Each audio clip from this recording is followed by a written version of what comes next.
Hey guys, I'm Anna, and today I'm going to show you how to fix Delta app error code CSV0995. So first of all, you need to completely restart mobile data on your device.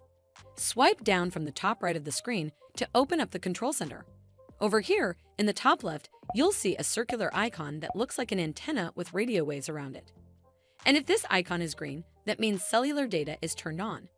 So now what you need to do is tap on this icon to completely turn off your cellular data. Wait for around 5 to 10 seconds, and then again tap on this data icon to turn it back on. This should fix the Delta app error code CSV0995. But if it doesn't, then you need to make sure you're running the latest version of the app. Open up App Store on your device, and then tap on this search icon in the bottom right corner. Then search for the Delta Airlines app. And if you see this update button right next to the app name, simply tap on it to make sure you're running the latest version of the app.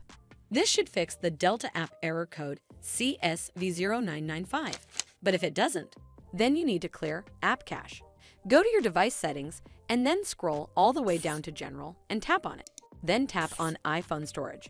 From here, search for the Delta Airlines app and then tap on it. Once you're on this screen, you need to tap on Offload App. Tap again to confirm.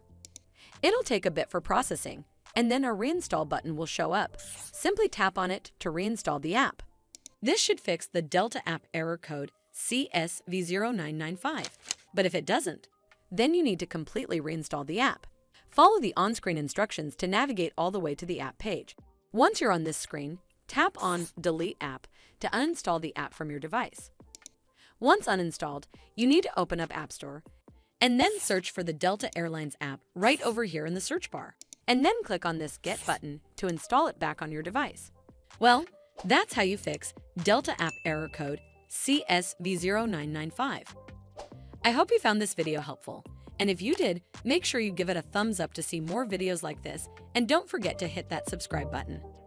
We'll see you in the next one.